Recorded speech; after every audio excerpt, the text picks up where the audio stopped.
ለአርሶ አደሩ በተገቢው መንገድ ጥቅሙን ፋይዳውን በማስረዳት አርሶ አደሩ ተባባሪ በመሆን ለዚህ ስራ ጉልህ አስተዋጽኦ ያደረገበት ሁኔታ ነው ያለው።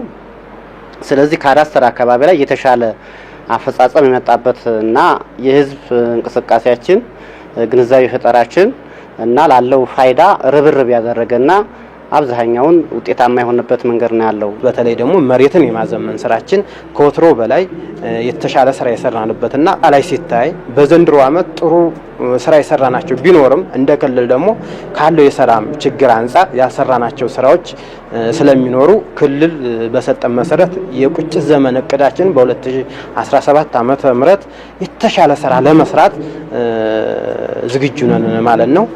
ሰላሙ ጊዜ አኳያ ሲታይ በሰላሙ ጊዜ ያልሰራ ነው እጅግ በጣም ጠንካራ ስራ ተደርጎ መወሰድ አለበት። በዚህ ውስጥ የአመራሩ ሚና የህብረተሰቡ ድጋፍና የተቋሙ እንቅስቃሴ በጣም ጥሩ ነበርና በዚህ ደረጃ የተሻለ ስራ የተሰራበት ሁኔታ ነው ያለው። ከመሬት አስተዳደሩ ጋር ተያይዞ አንዱ መሬትን በዘመናዊነት ግብይት የመፈጸም በተለይ የገጠር ብሔራዊ መረጃ ቋት ውስጥ በማስገባት ብልሹ አሰራሮችን ለመቅረፍ ከሰው ንክኪ ነፃ ለማድረግ በሲስተም መሬትን ግብይት የማድረግ የውርስ እና ሌሎች የስጦታ የመሳሰሉት ነገሮችን በቴክኖሎጂ በናርለስ ሲስተም የማድረግ ስራ ለመስራት ታቅዶ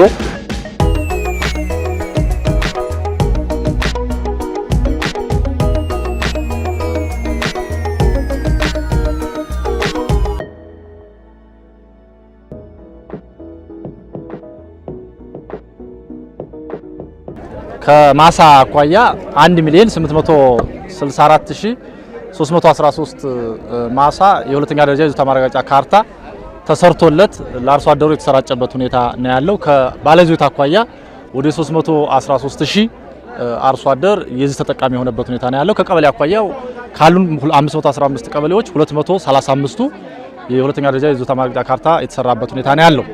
ከዚሁ ጋር ተያይዞ እስካሁን እንደ ዞናችን የሁለተኛ ደረጃ ይዞታ ማረጋገጫ ካርታ አሲዘው የተበደሩ አርሶ አደሮች ወደ 300 አካባቢ አርሶ አደሮች አሉ። የሀብት መጠናቸውን ስንገምት ወደ 39 ሚሊዮን ብር ተበድረው በእንስሳት እርባታ፣ በግብርና ቴክኖሎጂዎች፣ በዋተር ፓምፕ፣ በማድለብ የተሰማሩበት ሁኔታ ነው ያለውና የሁለተኛ ደረጃ ይዞታ ማረጋገጫ ደብተር መስጠታችን ኢኮኖሚካል ተጠቃሚነቱን በከፍተኛ ሁኔታ የጨመረበት ሁኔታ ነው ያለው። የመልካም አስተዳደር ችግሮች በከፍተኛ ሁኔታ የቀነሱበት ሁኔታ ነው ያለው። በጣም ግንዛቤው አለን። ያው ቀደም ሲል መሬታችን ተበትኖ ይኖር ነበር። አሁን ካርታው ከመጣ ወደዚህ ተሰብስቦ ለጥቅም ይሰጠናል ብለን እናስባለን። እንደኔ እስከዛሬ በድንበር በተለያየ ነገር ከህብረተሰቡ ጋር በመንገድ በተለያየ ነገር ስንጋጭ የነበረበትን ይሄ ካርታ ይፈታልናል ብዬ አስባለሁ። እንደኔ መሬቴን በአግባብ መጠቀም ነው። ደብተሬን በአዞማ በስርዓት መያዝ ማስቀመጥ ማለት ነው እና ደብተር ባለቤትነቴን አረጋግጬ ደብተሬን በስርዓት መያዝ። የሁለተኛ ደረጃ የይዞታ ማረጋገጫ ደብተር ይሰራል። ይሄን ደብተር ሰርቶ ሰውን ሰርቲፋይ ሲያደርግ ቅድም ወንድም አብዱ ሲያነሳ እንደነበረው እንዲህ በቀላሉ ብጣሽ ወረቀት ሰርቶ እንደመስጠት አይደለም። ታውቁታላችሁ።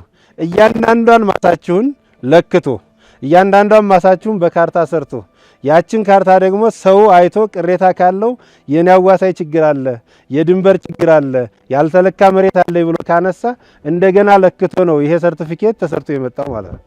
ይሄ ሁሉ ስራ ሲሰራ ብዙ ውጣ ውረድ አለው፣ ብዙ ገንዘብ ወጥቶበታል፣ በጣም ብዙ ጊዜ ፈጅቷል። ለምንድን ነው ይሄን ያደረግነው የሚለው እንድትረዱን እንፈልጋለን። ለሁለት መሰረታዊ ጉዳይ ነው ይሄን የምናደርገው። አንደኛውና ዋናው መሰረታዊ ጉዳይ የአርሶ አደሩን የመጠቀም መብት ለማረጋገጥ ነው። አርሶ አደሩ የባለቤትነት መብቱን ለማረጋገጥ ነው። የሚያወዛግብ ነገር አለ። መሬት የመንግስትና የህዝብ ነው የሚለው አወዛጋቢ ሐሳብ አርሶ አደሩ ባለቤት አይደለም የሚል ትርጉም የሚሰጡት ተንታኞች አሉ። እንደሱ አይደለም። ዋናው ነገር ሙሉ የመጠቀም መብት፣ ሙሉ የባለቤትነት መብት አርሶ አደሩ አለው። ይሄ ሰርቲፊኬት እስካለው ድረስ ማለት ነው። ይሄንን ሰርቲፊኬት ከያዘ አንደኛ ዋስትና አስይዞ መበደር ቢችል ያለምንም ከልካይ ዋስ አድርጎ መበደር ይችላል መሬቱን። ሁለተኛ በመሬቱ ላይ ያፈራቸውን ሀብቶች በቋሚነት የመሸጥ መብት አለ። አሁን በወጣው አዋጅ ደግሞ ማለት